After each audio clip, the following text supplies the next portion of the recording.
Hi friends, welcome to star publication. ఈరోజు day 37 జరిగిన exam యొక్క పేపర్ ఎక్స్ప్లెనేషన్ మనం ఇప్పుడు చూద్దాము. ఫస్ట్ క్వశ్చన్, పిల్లలు ఏ పద్ధతిలో నేర్చుకుంటారు? స్టేట్మెంట్ ఏ స్వీయ అనుభవము, స్టేట్మెంట్ బి వస్తువులను తయారు చేయడం, తెలిసిన విషయాలను ఆచరణ పెట్టడం, స్టేట్మెంట్ సి ప్రయోగాలు చేయడము, చదవడము లేదా చర్చించడం అని ఉంది. ఈ అన్ని పద్ధతుల ద్వారా మనకు పిల్లలు నేర్చుకుంటారు, అనేక అంశాలను నేర్చుకుంటారు. కావున ఆప్షన్ 3 ABCD అనేది మనకు సరైనది అవుతుంది. నెక్స్ట్ క్వశ్చన్, పిల్లలు ఈ క్రింది ఏ పద్ధతిలో నేర్చుకోరు? ఆప్షన్ 1 ప్రశ్నించడం ద్వారా పిల్లలు నేర్చుకుంటారు కాబట్టి మనకు నేర్చుకోరు అనేది అడిగినాడు కాబట్టి ఇది సరికానిది అవుతుంది. బృందాలతో కలిసి పనిచేయడం ద్వారా పిల్లలు నేర్చుకుంటారు, ఇది కూడా మనకు సరికానిది అవుతుంది. మౌనంగా ఉండడం ద్వారా పిల్లలు మౌనంగా ఉండడం ద్వారా నేర్చుకోరు కాబట్టి ఆప్షన్ 3 అనేది మనకు ఈ పద్ధతిలో నేర్చుకోవడాన్ని ఎంచుకోవాలి.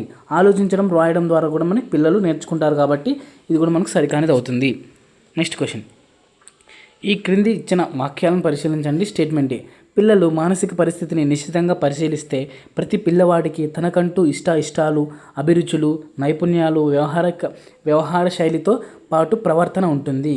స్టేట్మెంట్ ఏ మనకు సరైనదే. స్టేట్మెంట్ బి భిన్న వ్యక్తిత్వ ప్రదర్శన కుటుంబంలోనూ, సమాజంలోనూ, తరగతి గదిలోనూ చిన్ననాటి నుండి ప్రారంభమై క్రమంగా వృద్ధి చెందదు అని ఉంది. కానీ మనకు ఈ వ్యక్తిత్వ భిన్న ప్రదర్శన అనేది మనకు వృద్ధి చెందుతుంది, క్రమంగా వృద్ధి చెందుతుంది అని ఉండాలి. కావున ఏ సరైనది, బి సరికానిదిగా గుర్తించాలి. నెక్స్ట్ క్వశ్చన్, ఈ క్రింద ఇచ్చిన వాక్యాలను పరిశీలించండి. స్టేట్మెంట్ ఏ నేర్చుకునే క్రమంలో పిల్లలు తానుకున్న పూర్వజ్ఞానం ఆధారంగా జ్ఞానాన్ని నిర్మించుకుంటారు. స్టేట్మెంట్ ఏ సరైనది, ఎందుకంటే పూర్వజ్ఞానం ఆధారంగానే నూతన జ్ఞానాన్ని నిర్మించుకుంటారు కాబట్టి స్టేట్మెంట్ ఏ సరైనది. స్టేట్మెంట్ బి పిల్లలు ప్రశ్నించడం, బడిలో నేర్చుకున్న వాటిని బయట అనుభవాలను అన్వయించుకుంటారు, ఇది కూడా మనకు సరైనది అవుతుంది. కావున స్టేట్మెంట్ బి అనేది సరైనదే. AB రెండు సరైనవి.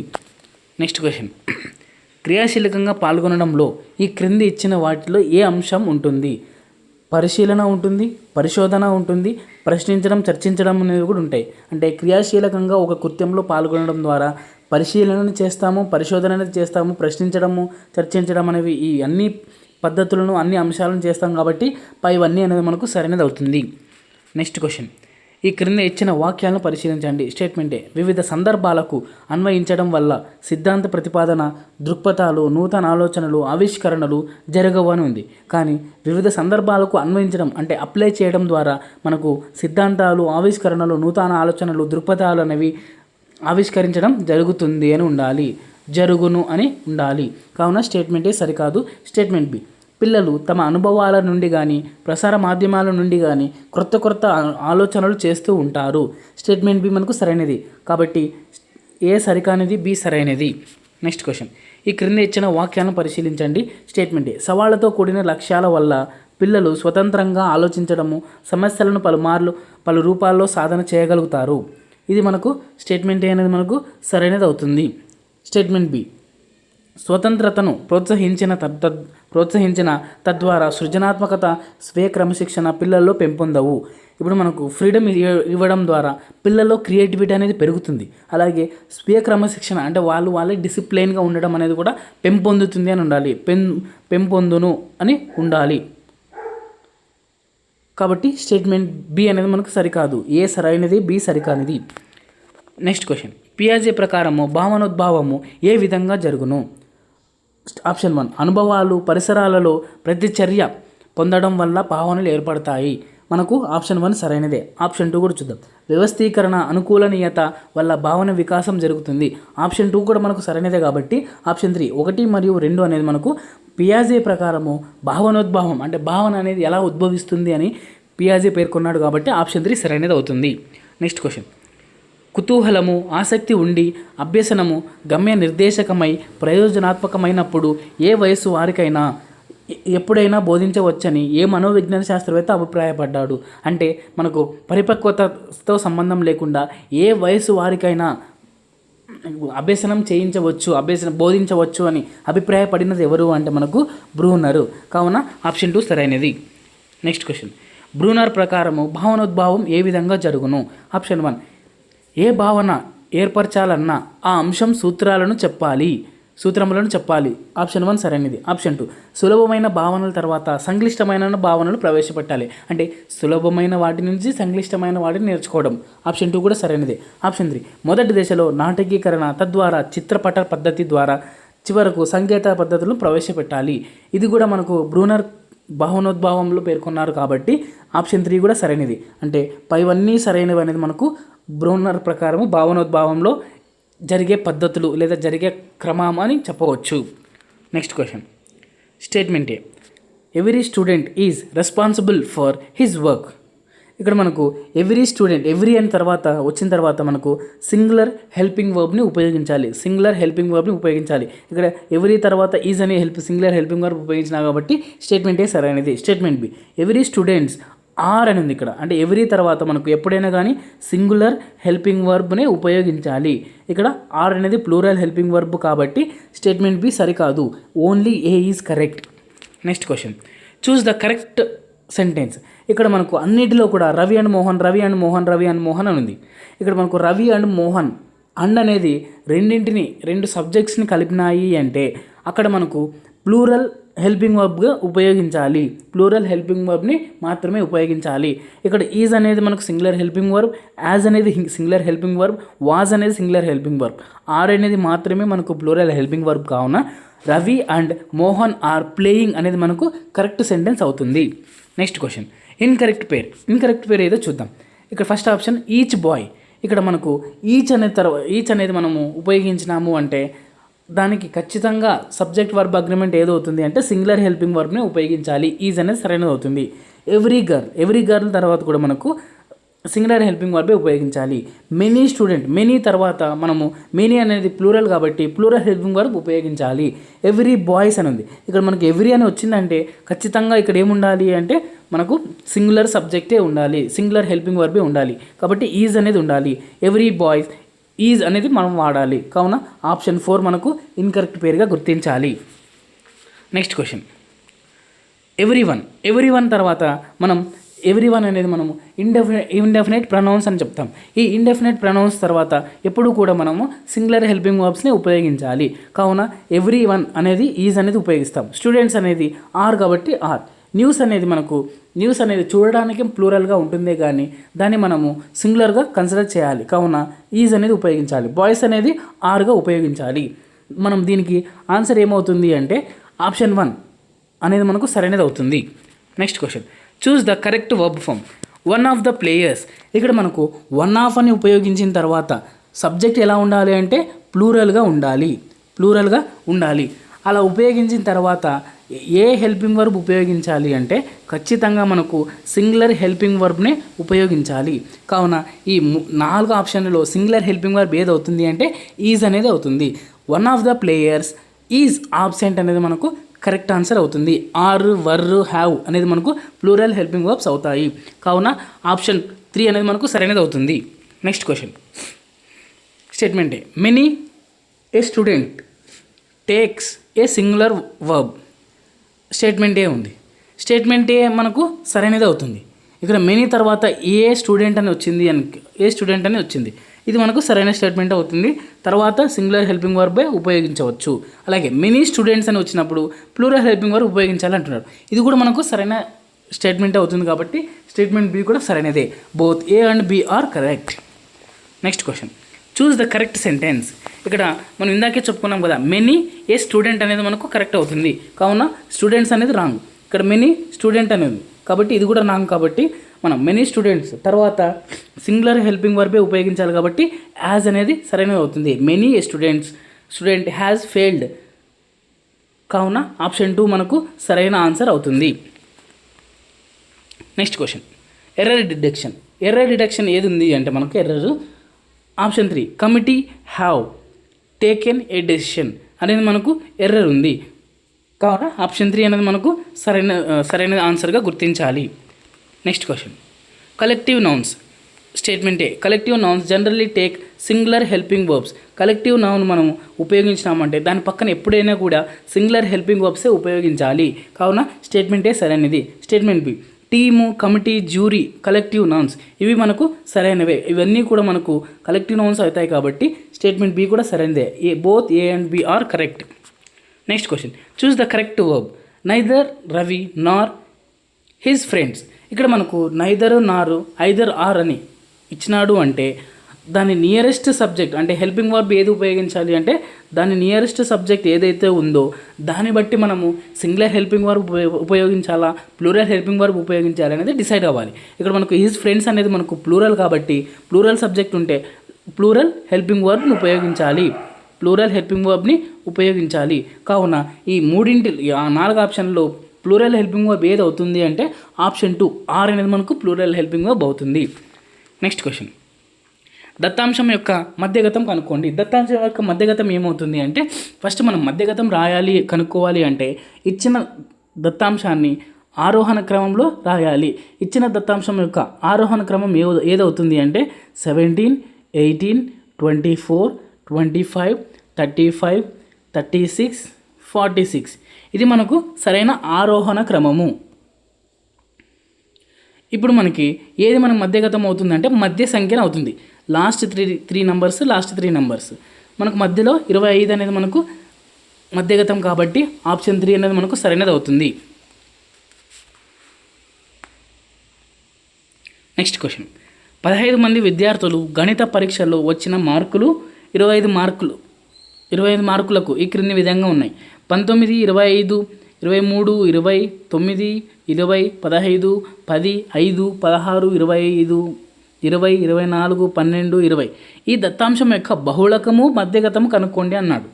బహుళకము అంటే ఏమి? ఇచ్చిన దత్తాంశంలో ఏ సంఖ్య అయితే పలుమార్లు వస్తుందో అదే మనకు బహుళకం అవుతుంది. మధ్యగతం అంటే ఏమి? ఆరోహణ క్రమంలో రాసి ఏదైతే విలువ అని మనకు మధ్యన ఉంటుందో మధ్యన ఉండే విలువని మధ్యగతం అంటారు. కావున ఇలా మనం కనుక్కోవాలి. ఇచ్చిన దత్తాంశంలో ఏది మనకు పలుమార్లు రిపీట్ అవుతుంది అంటే మనకు 20 అనే సంఖ్య మనకు ఎక్కువ సార్లు రిపీట్ అవుతుంది. 1, 2, 3, 4 అంటే 4 టైమ్స్ మనకు రిపీట్ అవుతుంది. మిగిలిన ఏ సంఖ్య కూడా మనకు 4 టైమ్స్ రిపీట్ కాదు కాబట్టి బహుళకం ఏమవుతుంది అంటే 20 అవుతుంది. ఓకేనా, బహుళకం 20 అవుతుంది. మరి మధ్యగతం ఎంత అవుతుందో చూద్దాము. మధ్యగతం అంటే ఈ ఇచ్చిన సంఖ్యలన్నిటినీ మనము ఆరోహణ క్రమంలో రాసుకుంటే 20 అనేది మనకు మధ్యగతం మధ్యలో సంఖ్యగా వస్తుంది. కావున ఆప్షన్ 1 బహుళకము 20 మధ్యగతం 20 అనేది మనకు బహుళకము మధ్యగతం రెండు కూడా సేమ్గానే వచ్చినాయి. నెక్స్ట్ క్వశ్చన్, క్రికెట్ మ్యాచ్లో 11 మంది ఆటగాళ్లు చేసిన పరుగులు క్రింది విధంగా ఉన్నాయి. 6, 15, 120, 50, 100, 80, 10, 15, 8, 10, 15 ఈ దత్తాంశం యొక్క సగటు అనుకోండి అంటున్నాడు. ఇక్కడ సగటు అంటే ఏమి? రాసుల మొత్తం బై రాసుల సంఖ్య. ఇదే మనకు సగటు యొక్క సూత్రము. ఈ సగటు మొత్తం కనుక్కుంటే ఎంత వస్తుంది అంటే మనకు 429 అనేది మనకు ఈ మొత్తాన్ని యాడ్ చేస్తే వస్తుంది. బై రాసుల సంఖ్య 11 కాబట్టి 11, 11 1 11 3 11 3 33, 99 మిగులుతుంది, 99 వస్తుంది. 11 9 కాబట్టి 39 అనేది మనకు యావరేజ్ అవుతుంది. యావరేజ్ స్కోర్ అనేది మనకు 39 అవుతుంది. కావున ఆప్షన్ 2 సరైనది. నెక్స్ట్ క్వశ్చన్, ఈ క్రికెట్ మ్యాచ్లో 11 మంది ఆటగాళ్ళు చేసిన పరుగులు సేమ్ పరుగులు ఈ దత్తాంశం యొక్క బహుళకం అంటే ఇందాకే చెప్పుకున్నాం కదా, ఏ సంఖ్య అయితే పలుమార్లు వచ్చింటుందో దాన్నే మనం బహుళకం అంటారు. ఇక్కడ మనకు ఏ సంఖ్య పలుమార్లు వచ్చింది అంటే మనకు 15 అనేది 3 సార్లు వచ్చింది. మిగిలిన ఏ సంఖ్య కూడా 3 సార్లు కంటే ఎక్కువ రాలేదు. కావున ఆప్షన్ 3 అనేది మనకు సరైనది అవుతుంది. ఆప్షన్ 3 బహుళకం అనేది సరైనది అవుతుంది. నెక్స్ట్ క్వశ్చన్, క్రికెట్ మ్యాచ్ 11 మంది ఆటగాళ్ళు చేసిన పరుగులు ఈ క్రింది విధంగా ఉన్నాయి. ఈ పరుగులు దత్తాంశం యొక్క మధ్యగతం కనుక్కోండి అని అంటున్నాడు. దత్తాంశం యొక్క మధ్యగతం అంటే ఇప్పుడు మొత్తం ఎంతమంది అంటే 11 మంది. 11 మందిలో మనకు మధ్య సంఖ్య ఏది వస్తుంది అంటే 6వ సంఖ్య వస్తుంది. మనం ఆరోహణ క్రమంలో రాసుకోవాలి కాబట్టి 6వ సంఖ్య వచ్చేంత వరకు రాసుకోవాలి. మిగిలినవి కూడా రాసుకోవచ్చు, ఎందుకంటే మనం టైం ఎక్కువ అవుతుంది కాబట్టి. ఇలాంటి చిన్న చిన్న ట్రిక్స్ పాటించడం ద్వారా ఈజీగా ఫైండ్ అవుట్ చేయొచ్చు. 6, 8, 10, 10, 15, 15 ఇక్కడ మనకు 6వ సంఖ్య ఏది అంటే 15. 6వ సంఖ్యనే మనకు మధ్యగతం అవుతుంది, ఎందుకంటే మధ్యలో ఉంది కాబట్టి మనకు ఆప్షన్ 2 అనేది మనకు సరైనది అవుతుంది. నెక్స్ట్ క్వశ్చన్, ఈ సంఖ్యల యొక్క బహుళకం కనుక్కోండి. 2 2 2 3 3 4 5 5 5 6 6 8. ఈ సంఖ్య యొక్క బహుళకం కనుక్కోండి అంటున్నాడు. ఇక్కడ 2 అనే సంఖ్య ఎన్నిసార్లు వచ్చింది అంటే 3 సార్లు వచ్చింది. 5 అనే సంఖ్య ఎన్నిసార్లు వచ్చింది అంటే 3 సార్లే వచ్చింది. అంటే ఇక్కడ సేమ్ ఎన్నిసార్లు అనేది సేమ్ వచ్చింది అంటే ఈ దత్తాంశం యొక్క బహుళకము ఆ 2 సంఖ్యలు అవుతాయి. కావున 2 5 అనేది మనకు బహుళకం అవుతాయి. కావున ఆప్షన్ 2 సరైనది. నెక్స్ట్ క్వశ్చన్, ఈ క్రింది దత్తాంశం యొక్క బహుళకంను కనుక్కోండి. ఈ దత్తాంశంలో మనకు ఏ సంఖ్య అనేది మనకు పలుమార్లు వస్తుంది అంటే 15 అనేది మనకు ఎన్నిసార్లు వస్తుంది అంటే 10 సార్లు వస్తుంది. కావున 15 అనేది దానికంటే మించి ఎక్కువ సార్లు ఏది రావటం లేదు కాబట్టి బహుళకం అనేది మనకు 15 అవుతుంది. ఆప్షన్ 4 సరైనది. నెక్స్ట్ క్వశ్చన్, 25 మంది పిల్లలు ఎత్తులు క్రింద ఇవ్వబడ్డాయి. 168, 65, 63, 60, 63, 163, 161, 162, 164 ఇలా ఇచ్చుకుంటూ దత్తాంశం ఇచ్చినారు. దీంట్లో బహుళకం ఎంత అని అడుగుతున్నారు. ఇలా మనము ఏదైతే ఒక సంఖ్యని తీసుకొని అది ఎన్నిసార్లు వచ్చిందో కౌంట్ చేసుకోవాలా. అప్పుడు మనం కౌంట్ చేసుకున్నవన్నీ రౌండ్ ఆఫ్ చేసుకొని ఇచ్చేసుకోవాలి, మిగిలినవి మనం కౌంట్ చేయాలి. ఇలా చేసుకుంటూ పోతే ఏది మనకు ఎక్కువ సార్లు వస్తుంది అంటే 163 అనేది మనకు 9 సార్లు వస్తుంది. మిగిలిన ఏ సంఖ్య కూడా 9 సార్లు రాదు. కావున బహుళకం అనేది ఎక్కువ సార్లు రిపీట్ అయిందే కాబట్టి ఆప్షన్ 1 అనేది మనకు సరైనది అవుతుంది. నెక్స్ట్ క్వశ్చన్, ఇవ్వబడిన సంఖ్యల యొక్క బహుళకం కనుక్కోండి. ఇవ్వబడిన సంఖ్య యొక్క బహుళకం ఏది అవుతుంది అంటే ఈ ఇచ్చిన సంఖ్యల్లో 2 అనేది మనకు 4 సార్లు వచ్చింది. 2 అనేది 4 సార్లు వచ్చింది కాబట్టి ఆప్షన్ 2 2 అనేది మనకు 4 సార్లు వచ్చింది కాబట్టి బహుళకం 2 అవుతుంది.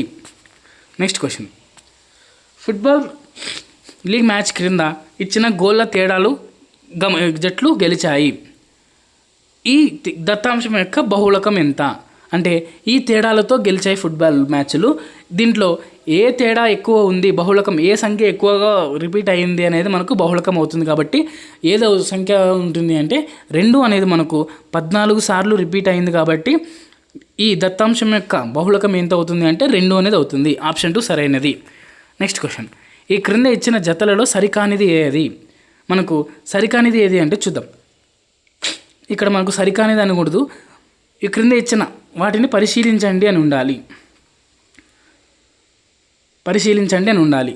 స్టేట్మెంటే, సంగమ వంశము క్రీస్తు శకం 1336 నుంచి 1485 సంవత్సరాలు క్రింద పాలించారు. స్టేట్మెంటే సరైనది. స్టేట్మెంట్ బి, సాళువ వంశము క్రీస్తు శకం 1485 నుంచి 1505 వరకు.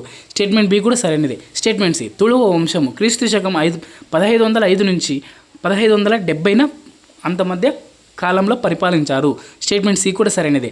అరవీడు వంశం క్రీస్తు శకం 1570 నుంచి 1776 వరకు ఉంది. కానీ 1646 వరకే మనకు ఈ అరవీడు వంశం వారు పరిపాలించారు. కావున స్టేట్మెంట్ డి అనేది సరికాదు. ఏబిసి అనేవి సరైనవి అవుతాయి. నెక్స్ట్ క్వశ్చన్, ఈ క్రింద ఇచ్చిన వాక్యాలలో సరైన వాక్యం కానిది ఏది అని అంటున్నాడు. ఆప్షన్ 1, క్రీస్తు శకం 1336లో విజయనగరం అనే కొత్త నగరాన్ని తుంగభద్రా నదికి దక్షిణ ఒడ్డున స్థాపించారు. స్టేట్మెంట్ ఏ సరైనది. స్టేట్మెంట్ బి, దక్షిణ భారతదేశంలో ప్రసిద్ధి చెందిన విజయనగర సామ్రాజ్యము క్రీస్తు శకం 1336లో సంగమ వంశానికి చెందిన మొదటి హరిహర రాయలు, మొదటి బుక్క రాయలు సోదరుల చేత విద్యారణ్య స్వామి వారి ప్రోత్సాహంతో విజయనగర సామ్రాజ్యం స్థాపించబడింది. స్టేట్మెంట్ ఆప్షన్ 2 అనేది మనకు సరైనది అవుతుంది. ఆప్షన్ 3, విజయనగర రాజధాని ప్రస్తుతం కర్ణాటకలోని బీదర్ అని ఉంది. కానీ కర్ణాటక రాజధాని ప్రస్తుతం హంపి అనేది మనకు విజయనగర రాజ్యం యొక్క రాజధానిగా చెప్పుకుంటాము. కావున ఆప్షన్ 3 మనకు సరికాని వాక్యంగా చెప్పవచ్చు. ఆప్షన్ 4 చూద్దాం. మొదటి హరిహర రాయలు మరియు మొదటి బుక్క రాయలు మొదటగా వరంగల్కు చెందిన కాకతీయ 2వ ప్రతాపరుద్రుని ఆస్థానంలో 1323లో పనిచేశారు. అంటే ఈ కాకతీయ రాజుకు సంబంధించిన 2వ ప్రతాపరుద్రుని కాలంలో వారి కింద మొదటి బుక్కరాయలు హరిహర రాయలు ఇద్దరు పనిచేశారు. ఇది మనకు సరైనది అవుతుంది. నెక్స్ట్ క్వశ్చన్, ఈ క్రింద ఇచ్చిన వాటిని పరిశీలించండి. స్టేట్మెంటే, 2వ దేవరాయలు విజయనగరాన్ని పాలించిన పాలకులలో శక్తివంతమైన నాయకుడు. ఇక్కడ మనకు 2వ దేవరాయలు అనేది విజయనగరాన్ని పాలించిన చాలా శక్తివంతమైన పాలకుడుగా చెప్పుకోము. ఎవరిని చెప్పుకుంటాము అంటే శ్రీకృష్ణ దేవరాయలని. కాబట్టి శ్రీకృష్ణ దేవరాయలని విజయనగరాన్ని పాలించిన పాలకులు చాలా శక్తివంతమైనగా చెప్పుకుంటాము. ఆప్షన్ ఏ స్టేట్మెంట్ ఏ సరికాదు. స్టేట్మెంట్ బి సంగమ వంశంలో గొప్ప పాలకుడు రెండవ దేవరాయలు. మనకు మొదటి విజయనగర సామ్రాజ్యంలో మొదటి వంశం ఏది పాలించిందంటే సంగమ వంశం. కావున ఆప్షన్ స్టేట్మెంట్ బి సరైనదే. స్టేట్మెంట్ సి రెండవ దేవరాయలను ప్రౌఢ దేవరాయలని కూడా అంటారు. స్టేట్మెంట్ సి కూడా మనకు సరైనదే. కాబట్టి ఏ బి రెండు సరైనవి. నెక్స్ట్ క్వశ్చన్, ఈ క్రింద ఇచ్చిన వాక్యాలను పరిశీలించండి. స్టేట్మెంట్ ఏ అచ్యుత దేవరాయలు మరియు సదాశివరాయలు తుళవ వంశానికి చెందినవారు. ఇది మనకు సరైనది అవుతుంది. అచ్యుతరాయలు సదాశివరాయలు తుళువ వంశానికి చెందినవారు. స్టేట్మెంట్ బి విరూపాక్షరాయ, దేవరాయ, రామచంద్రరాయ మరియు మల్లికార్జున రాయలు సాళువ వంశానికి చెందినవారు అని ఉంది. కానీ మనం వీరు ఏది వంశానికి చెందినవారు అంటే సంగమ వంశానికి చెందిన రాజులు. కావున స్టేట్మెంట్ బి సరికాదు. ఏ సరైనది, బి సరికానిది. నెక్స్ట్ క్వశ్చన్, ఈ క్రింద ఇచ్చిన జతలలో సరికాని జతను గుర్తించండి. అలసాని పెద్దన మనుచరిత్ర హరికథ సారము. ఆప్షన్ 1 సరైనదే. ఆప్షన్ 2 నంది తిమ్మన పారిజాతాపహరణము. ఆప్షన్ 2 కూడా మనకు సరైన జతనే. ఆప్షన్ 3 మాదయ్య గారి మల్లన. ఇక్కడ రాఘవ పాండవీయం అని ఉంది. మాధవ గారి మల్లన ఏ రచనను చేశారు అంటే రాజశేఖర చరితము. దీన్ని మనకు మాదయ్య గారి మల్లన చేశారు. రాఘవ పాండవీయం అనే రచనను ఎవరు చేశారు అంటే మనకు పింగళి సూరన. కావున మనకు స్టేట్మెంట్ ఆప్షన్ 3 మనకు సరికాని జతగా గుర్తించాలి. రామరాజభూషణుడు వసు చరిత్రను రచించాడు. సో ఇది సరైనదే. నెక్స్ట్ క్వశ్చన్, ఈ క్రింద ఇచ్చిన వాటిని పరిశీలించండి. స్టేట్మెంట్ ఎర్రకోట ఢిల్లీ. మనకు ఎర్రకోట ఎక్కడుంది అంటే ఢిల్లీలో ఉంది. స్టేట్మెంట్ ఏ సరైనది. స్టేట్మెంట్ బి తాజ్మహల్ అనేది ఆగ్రాలో ఉంది. సలీం చిస్తి సమాధి కూడా ఆగ్రాలోనే ఉంది. స్టేట్మెంట్ బి కూడా సరైనది. బులంద్ దర్వాజా ఇది మనకు ఫాతేపూర్ సిక్రీలో ఉంది. స్టేట్మెంట్ సి కూడా మనకు సరైనదే. కావున ఏబిసి అన్నీ సరైనవి. నెక్స్ట్ క్వశ్చన్, ఈ క్రింద ఇచ్చిన వాక్యాలను పరిశీలించండి. స్టేట్మెంట్ ఏ బాబర్ తన తండ్రి వైపు తైమూర్ వంశానికి మరియు తల్లి వైపు చంగీజ్ ఖాన్ వంశానికి చెందినవాడు. స్టేట్మెంట్ ఏ అనేది మనకు సరైనది. స్టేట్మెంట్ బి మంగోలుల వారసులు తమను చంగీజ్ ఖాన్ 4వ కుమారుడైన చాగతాయ్ పేరు మీదుగా చాగతాయిడ్లని పిలిచేవారు. ఇక్కడ మనకు చాగతాయ్ అనే వ్యక్తి 4వ కుమారుడు కాదు, 2వ కుమారుడు. కావున స్టేట్మెంట్ బి సరికాదు. మంగోల్ అనే పదం నుంచి వచ్చింది. ఇది సరైనదే కానీ 2వ కుమారుడని ఉండాలి ఇది. కావున ఏ సరైనది, బి సరికానిది. నెక్స్ట్ క్వశ్చన్, ఈ క్రింద ఇచ్చిన వాక్యాలను పరిశీలించండి. స్టేట్మెంటే హుమయూన్ క్రీస్తు శకం 1539లో చౌసా యుద్ధంలో మరియు క్రీస్తు శకం 1540లో కనౌజ్ యుద్ధంలో షేర్షాను ఓడించి ఇరాన్కు తరిమేశాడు అని ఉంది. కానీ మనకు హుమయూన్నే షేర్షా ఓడించాడు. కనౌజ్ మరియు చౌసా యుద్ధంలో ఓడించాడు, ఇరాన్కు తరిమేశాడు. స్టేట్మెంట్ ఏ అనేది మనకు సరికాదు. స్టేట్మెంట్ బి షేర్షా తరువాత వారసులు అసమర్థత కారణంగా హుమయూన్ క్రీస్తు శకం 1555లో ఢిల్లీని తిరిగి స్వాధీనం చేసుకున్నాడు. స్టేట్మెంట్ బి మనకు సరైనది అవుతుంది. ఏ సరికానిది, బి సరైనది. నెక్స్ట్ క్వశ్చన్, ఈ క్రింద ఇచ్చిన వాక్యాలను పరిశీలించండి. స్టేట్మెంటే రాజా బీర్బల్ అక్బర్ చక్రవర్తికి సన్నిహితుడు. అక్బర్ ఆస్థానంలో బీర్బల్ గొప్ప గాయకుడు మరియు కవి. అక్బర్ అతని వల్ల ఎక్కువ ప్రభావితం అయ్యాడు. స్టేట్మెంట్ ఏ సరైనది. స్టేట్మెంట్ బి అహ్మద్నగర్ రాణి చాంద్ బీబీ జహంగీర్ రాజ్యాన్ని ధైర్యంగా వ్యతిరేకించి పోరాటం చేసిన మహిళ. ఇక్కడ మనకు జహంగీర్ని వ్యతిరేకించి పోరాడలేదు, అక్బర్ని వ్యతిరేకించి చాంద్బీ అహ్మద్నగర్ రాణి వ్యతిరేకంగా పోరాటం చేసింది. కావున స్టేట్మెంట్ బి సరికాదు. ఏ సరైనది, బి సరికానిది. నెక్స్ట్ క్వశ్చన్, ఈ క్రింద ఇచ్చిన వాక్యాల్లో సరైన వాక్యం కానిది. ఆప్షన్ 1 షాజహాన్ జహంగీర్ కుమారుడు. ఇతనిని ఖుర్రం అని కూడా పిలుస్తారు. ఆప్షన్ 1 సరైనది. ఆప్షన్ 2 అక్బర్ పాలనలో మొఘల్ సామ్రాజ్యము సాంస్కృతిక వైభవంలో ఉన్నత స్థాయికి చేరుకుంది. ఇక్కడ మనకు అక్బర్ పాలనలో సాంస్కృతిక వైభవం కాదు, ఎవరి పాలనలో మనకు సాంస్కృతిక వైభవము జరిగింది అంటే మనకు షాజహాన్ కాలంలోనే సాంస్కృతిక వైభవంతో ఉన్నత స్థాయికి జరిగింది షాజహాన్. కావున స్టేట్మెంట్ ఆప్షన్ 2 సరికాదు. అక్బర్ స్థానంలో షాజహాన్ ఉండాలి. ఆప్షన్ 3 ఔరంగజేబ్ క్రీస్తు శకం 1685లో బీజాపూర్ 1687లో గోల్కొండను జయించాడు. ఆప్షన్ 3 సరైనది. ఆప్షన్ 4 అక్బర్ తన రాజ్యాన్ని 15 సుబాలుగా విభజించాడు. సుబాలను సర్కారులుగా విభజించారు. ఆప్షన్ 4 కూడా మనకు సరైనది. నెక్స్ట్ క్వశ్చన్, ఈ క్రింద ఇచ్చిన జతలలో సరికాని జతను గుర్తించండి. తెలుగు పూల శతకాన్ని నార్ల చిరంజీవి రచించారు. ఆప్షన్ 1 సరైనది. తెలుగు బాల శతకం కరుణశ్రీ, ఇది కూడా మనకు సరైనది. కాళికాంబ శతకం పోతులూరు వీరబ్రహ్మం. ఆప్షన్ 3 కూడా సరైనది. భాస్కర శతకాన్ని రచించింది ఎవరు అంటే మనకు మారద వెంకయ్య. కంచర్ల గోపన్న రచించిన శతకం ఏది అంటే దాశరథి శతకము. కావున ఆప్షన్ 4 మనకు సరికాని జతగా గుర్తించాలి. నెక్స్ట్ క్వశ్చన్, భూమి నాది అన్న భూమి పక్కున నవ్వు, దానహీనుని జూచి ధనము నవ్వు అనే పద్యాన్ని రచించింది ఎవరు అంటే మనకు వేమన రచించారు. నెక్స్ట్ క్వశ్చన్, ఈ క్రింద ఇచ్చిన పద్యాన్ని వరుస క్రమంలో అమర్చండి. ఇక్కడ మనకు ఏది మనకు సరైనది అవుతుంది అంటే దొరలు దోచలేరు దొంగలు ఎత్తుకుపోరు. ఆప్షన్ బి అని మనకు ఫస్ట్ అవుతుంది. బాతురు జనము వచ్చి పంచుకోరు సెకండ్ అవుతుంది. విశ్వవర్ధనంబు విద్యాధనంబు లలిత సుగుణజాల తెలుగు బాల, ఇది మనకు సరైన వరుస క్రమం అవుతుంది. ఏది మనం సరైన ఆన్సర్ అవుతుంది అంటే ఆప్షన్ 3 BCDE అనేది మనకు సరైనది అవుతుంది. నెక్స్ట్ క్వశ్చన్, దీపము దివ్వె అనేది వికృతి అవుతుంది. రోసం అనేది మనకు వికృతి పదం అవుతుంది. సిరి అనేది వికృతి పదం అవుతుంది. అంటే CAB అనేది మనకు సరైన ఆప్షన్ అవుతుంది. నెక్స్ట్ క్వశ్చన్, ఒక పాదం మొత్తం మకుటం కలిగిన శతకము ఏదో గుర్తించండి. ఇక్కడ హంస కాళికాంబ అనేది మనకు 4వ పాదము మొత్తము మకుటంగా ఉంటుంది. కావున కాళికాంబ సప్తసతి అంటే దీనిని పోతులూరు వీరబ్రహ్మం గారు రచించారు. ఈ పాదం మొత్తము ఒక పాదం మొత్తము మకుటంగా కలిగి ఉంటుంది. నెక్స్ట్ క్వశ్చన్, స్టేట్మెంట్ ఏ కొరకున్ కై, ఇది చతుర్థి విభక్తి. వలనన్ కంటెన్ పట్టి పంచమ విభక్తి, ఇది మనకు సరైనదే. స్టేట్మెంట్ సి కిన్కున్ యొక్క loan లోపనం.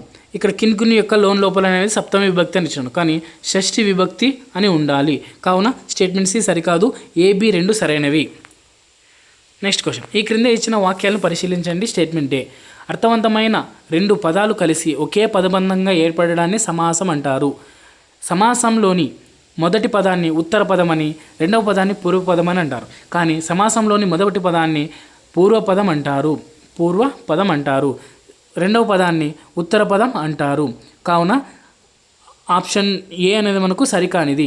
Option B, statement B, సమాసంలో ఉండే 2 పదాలు సమాన ప్రాధాన్యత కలిగి ఉంటే అది ద్వంద్వ సమాసము.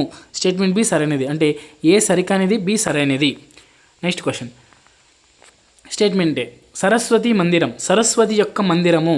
ఇక్కడ మనకు స్టేట్మెంట్ ఏ సరైన విగ్రహ వాక్యం అవుతుంది. స్టేట్మెంట్ బి సూర్యచంద్రులు, సూర్యుడి యొక్క చంద్రుడు. ఇక్కడ మనకు సూర్యుడి యొక్క చంద్రుడు కాదు, సూర్యుడు చంద్రుడు 2 సమాన ప్రాధాన్యత కలిగిన పదాలు కాబట్టి సూర్యుడును చంద్రుడును అని మనకు విభజించాలి. సూర్యుడును చంద్రుడును అని విభజించాలి. ఇది మనకు సరైన విగ్రహ వాక్యం అవుతుంది. కావున స్టేట్మెంట్ బి సరికాదు. ఏ సరైనది, బి సరికానిది. నెక్స్ట్ క్వశ్చన్, స్టేట్మెంట్ ఏ స్నేహం ఉన్నప్పుడు తప్పులు కనబడవు. లు అనేది మనకు ప్రథమ విభక్తి, ఎందుకంటే డూము ఊళ్ళు ప్రథమ విభక్తి కాబట్టి స్టేట్మెంట్ ఏ సరైనది.